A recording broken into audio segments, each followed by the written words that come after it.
Hi students, இங்கே பாருங்க. இந்த டாபிக் வந்து மேட்டர் வேவ்ஸ். முதல்ல இதில் இருக்கக்கூடிய சில இந்த இந்த சப்ஜெக்டை படிக்கும்போது என்னென்ன டேர்ம்ஸ் நீங்களாம் தெளிவாக புரிஞ்சுக்கணும்னு பாருங்கள். அதோட யூஸ் தெரிஞ்சுங்க. புரியுதுங்களா? ஃபர்ஸ்ட் இங்கே பாருங்களேன், எடுத்தோன்னு நான் வந்து சொல்கிறது வந்து பார்த்தீங்கன்னா பார்ட்டிக்கல்னா என்னன்னு சொல்லிடுறேன். பார்ட்டிக்கல்னா தமிழில் வந்து துகள்னு பேர் சொல்கிறதுங்க. துகள் அப்படின்னா எதுலாம் வந்து மாசு, புரியுதா? அதாவது நெக்லிஜிபிள் மாஸே இல்லை, அதாவது வந்து பார்ட்டிகல்னு சொல்லுவோம். ஒரே தகவல் சொல்கிறேன் கேளுங்க. சன் ஒரு பார்ட்டிகல்னு சொல்லுவோம், சரிங்களா? சன்னு போய் பார்ட்டிகலா சார்? ஆமாம். இங்கிருந்து பார்க்கும்போது எனக்கு வந்து அந்த மாஸ் வந்து தேவையில்லை, புரியுங்களா? நம்ம கன்சிடர் பண்ணுறோம்ல, எனக்கு அந்த மாஸ் தேவையில்லை, டிஸ்டன்ஸ் தான் தேவை அப்படின்றப்ப அதை கன்சிடர் பண்ணால் அது பார்ட்டிகல், அவ்வளோதான். சரி, ஓகே. நல்லா பாருங்களேன்.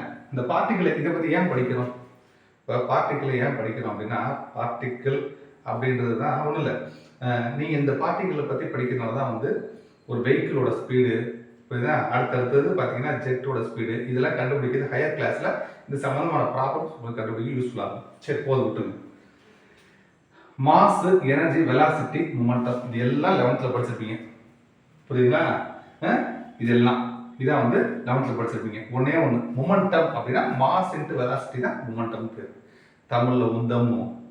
சரி, ஓகே. இங்கே வேவ் அப்படின்னா வேவோட கேரக்டரிஸ்டிக்ஸ். இங்கே இருங்க, பார்ட்டிகளோட கேரக்டர்னா இது. இப்போ ஹியூமன் வேவோட கேரக்டர் என்ன? குண்டா இருக்கேன், குட்டையா இருக்கேன், இப்பெல்லாம் சொல்கிறோம்ல. அதே மாதிரி ஒரு வேவோட கேரக்டர்ன்றது பார்த்தீங்கன்னா ஃப்ரீக்வன்சி.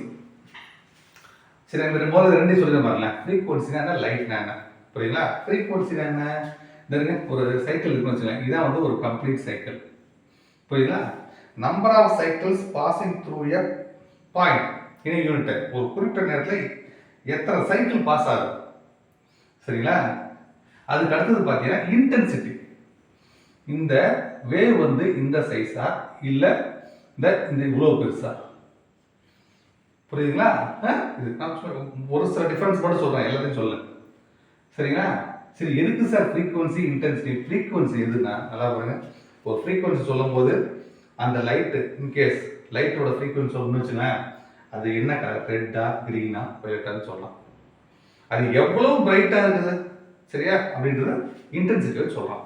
இதுதான் வந்து ஃப்ரீக்வன்சி இன்டென்சிட்டியோட டெஃபினேஷனும் யூஸும், சரிங்களா? நெக்ஸ்ட் ஆம்பிள் சொல்லியாச்சு, ஓகே. இங்கே பாருங்க, இந்த வேவோட கேரக்டரிஸ்டிக்ஸ் இதெல்லாம், பார்ட்டிகளோட கேரக்டரிஸ்டிக்ஸ் இது.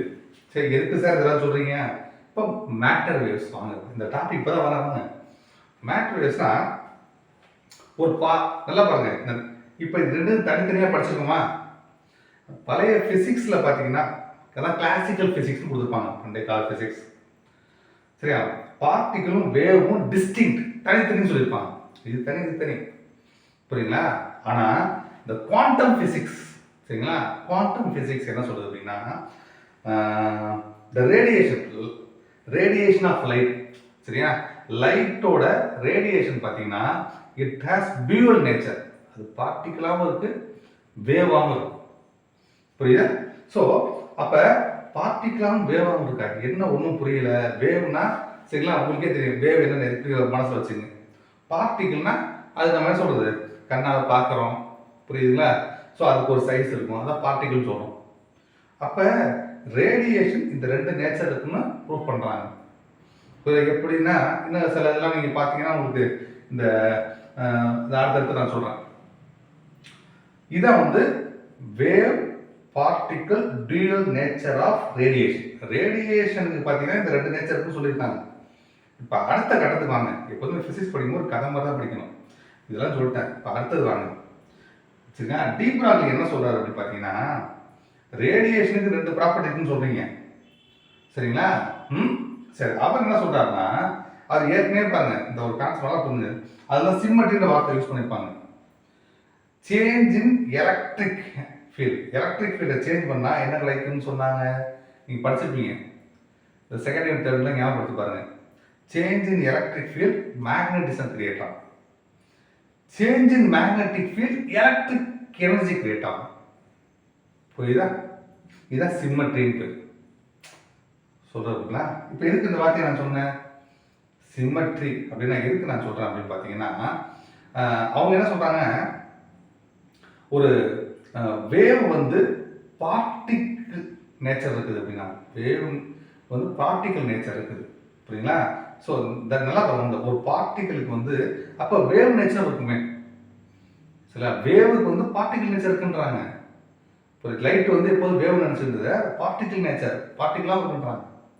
அப்போ இவர் சொல்றாரு, நினைக்கிறாரு, அப்போ எலக்ட்ரான்ஸ் நியூட்ரான்ஸ்லாம் வந்து பார்ட்டிகல்ஸ் தானே, அப்போ அதுக்கும் வேவ்ஸ் இருக்கு, அதுக்கும் வேவ்ஸ் அசோசியேட் ஆகிருக்கும் அப்படின்னு சொல்றாரு. சரிங்களா? அதான் நல்லா பாருங்க, அவர் ப்ரூவ் பண்ணல, அதனால தான் என்ன பண்ணுவாங்க, டி ப்ராக்லி ஹைப்போதிசிஸ் அப்படின்னு போட்டுப்பாங்க. இது பாருங்க, இந்த வார்த்தை போட்டுப்பாங்க, ஹைப்போதிசிஸ் அப்படின்னு வார்த்தை யூஸ் பண்ணிருப்பாங்க. அதாவது தமிழ்ல வந்து பார்த்தீங்கன்னா கருதுகோள்னு கொடுத்துருப்பாங்க. அதாவது ப்ரூவ் பண்ணல, ஆனால் ப்ரூவ் பண்ணிடலாம், புரியுதுங்களா? அதான் ஹைப்போதிசிஸ் அப்படின்றது. அவர் என்ன சொல்றாருன்னா பாருங்களேன், அந்த வார்த்தை ஒவ்வொரு வார்த்தையும் பாருங்க. Momentum of photon of frequency. இப்போ சரிங்களா, இப்போ லைட் வந்து பார்ட்டிகல் விட்டுக்கிட்டே இருக்கு, புரியுதுங்களா? லைட் எனர்ஜி அப்படியே எமிட் பண்ணுது.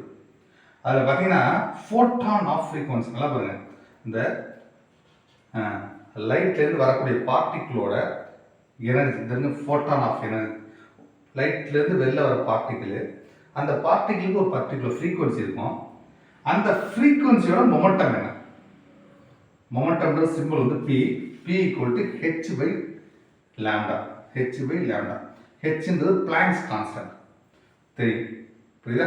6.034 இன்ட்டு 10⁻⁻34 ஜூல் செகண்ட் வரும், புரியுங்களா? So momentum of photon of frequency small V பெண்ட் பண்ணிப்பாங்க, அதுக்கு P equal H by lambda. Sir இது எப்படி சார் நீங்களும் ஒரு ஃபார்முலா போட்டுருக்கீங்க? இருங்க, அது எப்படி வந்தது அப்படின்னு பார்த்தீங்கன்னா, இங்கே பாருங்க, ஐன்ஸ்டீன்ஸ் ஈக்குவேஷன் பார்த்தீங்கன்னா mass energy equation E equal to mc square, அதை ஃபர்ஸ்ட் வச்சுங்க. அடுத்தது எனர்ஜி பிளாங்க்ஸ் தியரம், அதில் வந்து energy equal to H into P, small P, நான் வெலாசிட்டி கிடையாது, இது வந்து ஃப்ரீக்வன்சி. இந்த ரெண்டையும் ஈக்குவேட் பண்ணுங்க, ரெண்டு ஒன் ஈக்குவல், ரெண்டு சைடு எனர்ஜி இருக்குங்களா, ஈக்குவேட் பண்ணீங்கன்னா mc square equal to hc by lambda. நல்லா பாருங்க, இல்லை நல்லா பார்த்துங்களேன், இங்கே இது வந்து இந்த ஃபார்முலா ஒன்று இருக்கு, speed of the light equal to, சரிங்களா, frequency into wavelength. Speed of the light c equal to frequency into wavelength, சரிங்களா? சரி, என்ன சார் ஸ்பீட் ஆஃப் லைட் நான் வந்து 8th 9th வேற மாதிரி படித்தேன், டிஸ்டன்ஸ் பை டைம் டேக்கன், புரியுங்களா? சொல்லுங்க, அதுவும் கரெக்டா. இது speed of the light in terms of frequency, புரியுதுங்களா? So that's all. ஸோ ரெண்டே ஈக்குவேட் பண்ணிக்கலாம் பாருங்க, இல்லை சி பை லாம்டான்னு போட்டாச்சு, இந்த வீக்கு பதிலாக சி பை லாம்டா சப்ஸ்டியூட் பண்ணுங்க.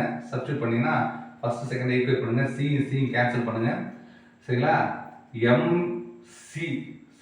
mc equal to h by lambda. So mc equal to h by lambda. என்ன சொல்லுவீங்க, mass into velocity, C velocity தானே, ஸோ அது p வச்சுக்கலாமா, p equal to h by lambda. Momentum இதுதான் இங்கே வந்துருக்கு, புரியுதுங்களா?